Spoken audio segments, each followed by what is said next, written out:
नमस्कार, संध्या सिद्धी क्रिएशन मध्ये आपल्या सर्वांचं पुन्हा एकदा मनापासून स्वागत आहे।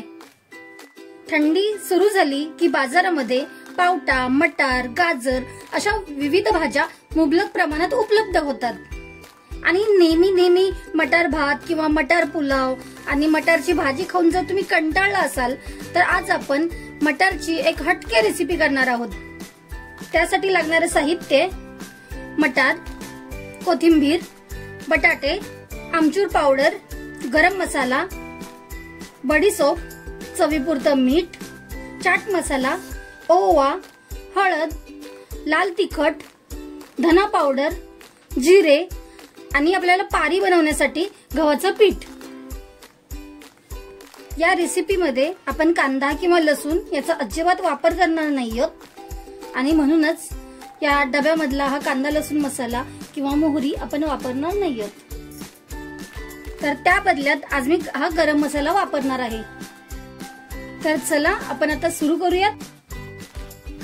मटारच्या या रेसिपीसाठी आपण आधी बटाटे आणि हे मटार उकडून घेऊयात।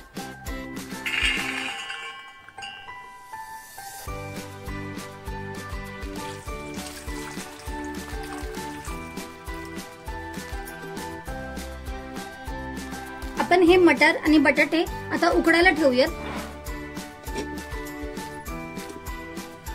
मी इथं संपूर्णपणे कणिकेचा वापर करते, म्हणजे गव्हाच्या पिठाचा वापर करते। तुम्ही या जागी मैदा वापरू शकता, पण मी असं म्हणेन की मैदा वापरण्याने तुमचे जी आपली रेसिपी आहे ती दिसायला थोडीशी छानशी दिसेल, पांढरी दिसेल, पण आपल्या तब्येतीसाठी ते पौष्टिक नाहीये आणि म्हणून आपण गव्हाचं पीठ घेतोय, चवीपुरतं मीठ। हा ओवा आपण थोडा हातावर क्रश करून टाकणार आहोत।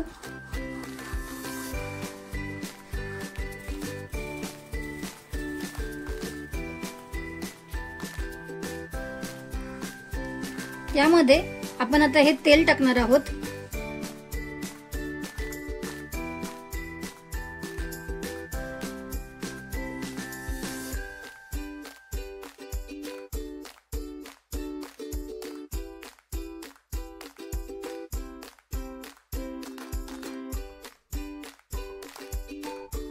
तेल आपण संपूर्णपणे या पिठाला चोळून घेऊयात आणि याचा आपण एक घट्टसर गोळा मळून घेऊयात।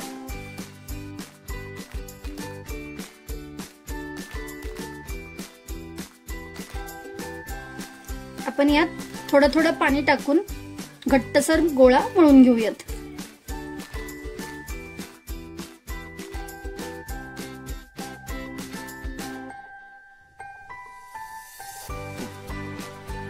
आपला पिठाचा आता गोळा घट्टसर असं मळून झालाय।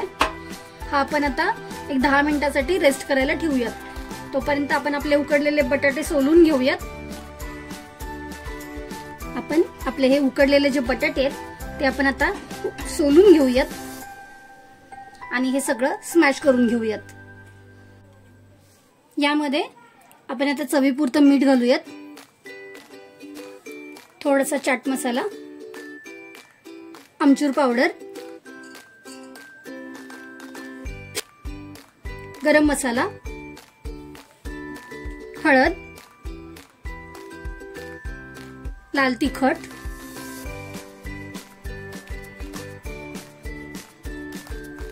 धने पावडर,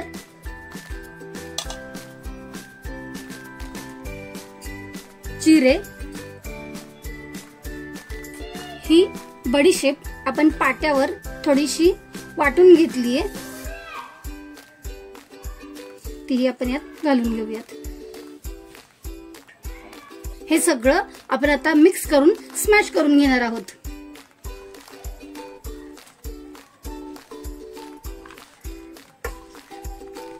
आपलं हे मिश्रण आता एकजीव झालंय।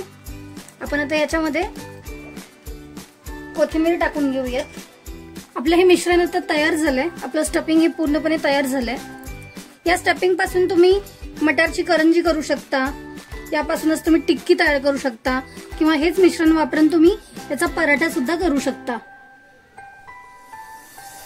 त्याचबरोबर याच मिश्रणापासून तुम्ही मटारचे समोसेही करू शकता।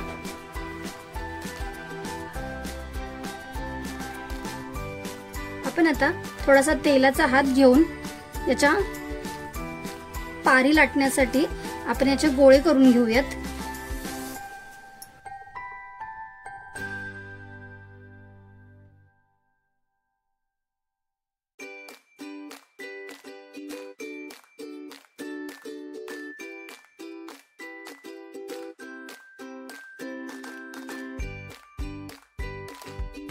आता तेलाचा हात लावून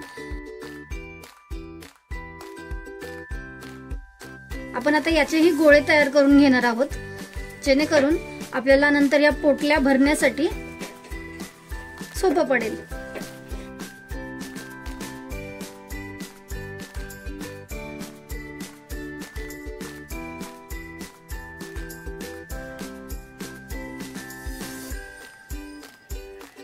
आपल्या आवडीनुसार याचा आकार कमी जास्त करू शकतो।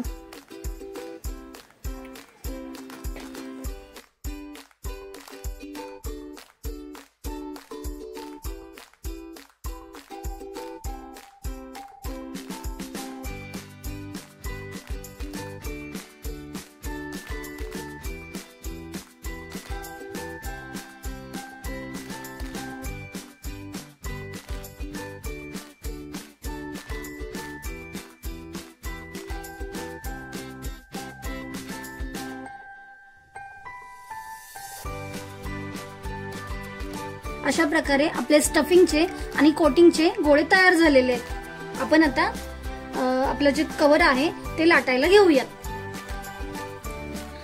आपण याच सेम कव्हरने समोसे पण करू शकतो। मटारचे समोसे ही छान लागतात, पण आज आपण याची पोटली करणार आहोत। ही पारी आपण तेलावर लाटून घेतोय।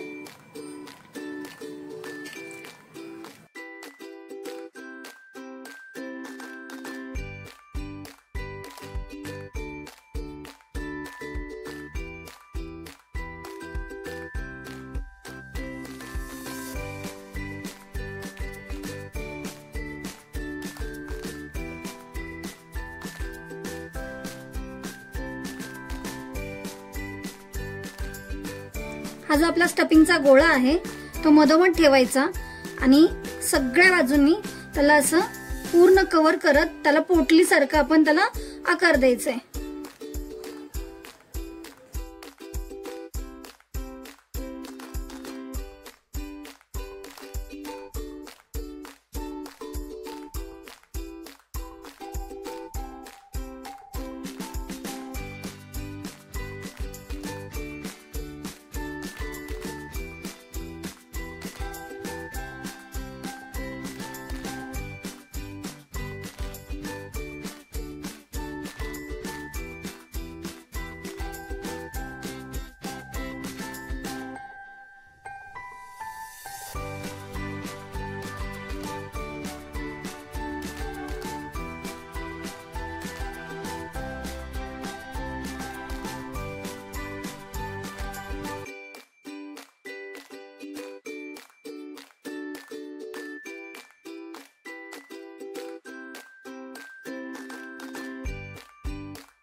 आपल्या या पोटल्या आता तयार झालेल्या आहेत। आपण यातल्या अर्ध्या पोटल्या स्टीम करणार आहोत, तर अर्ध्या पोटल्या आपण फ्राय करून घेणार आहोत, डीप फ्राय करून घेणार आहोत। या मोदक पात्राला आपण थोडंसं ऑइलने ग्रीस करून घेऊयात आणि यामध्ये आपण आपल्या पोटल्या स्टीम करून घेणार आहोत। आपलं पाणी आता उकळलंय, आपण आता यामध्ये आपले पोटली उकळायला ठेवणार आहोत।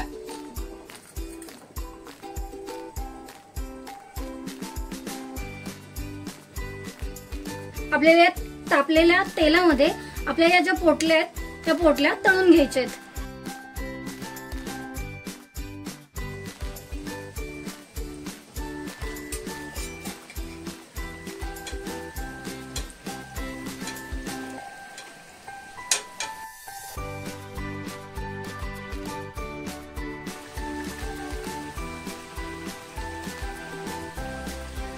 आपण हे मंद आचेवर तळून घ्यायचे.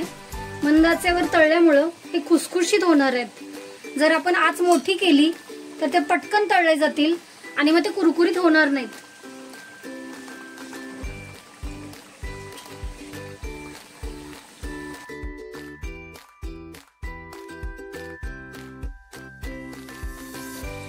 आपल्या पोटल्या आता तयार झालेल्या आहेत.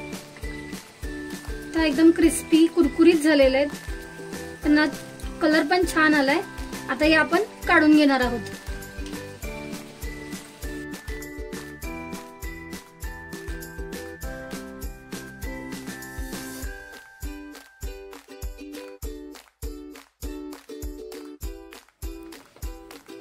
अशा प्रकारे आपली स्टीम मटार पोटली आणि फ्राय केलेली मटार पोटली तयार आहे, ज्याला तुम्ही मोमोजही म्हणू शकता.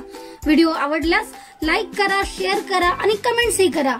आतापर्यंत जर तुम्ही आपल्या संध्या सिद्धी क्रिएशन या चॅनलला सबस्क्राईब केलं नसेल तर जरूर सबस्क्राईब करा. थँक्यू.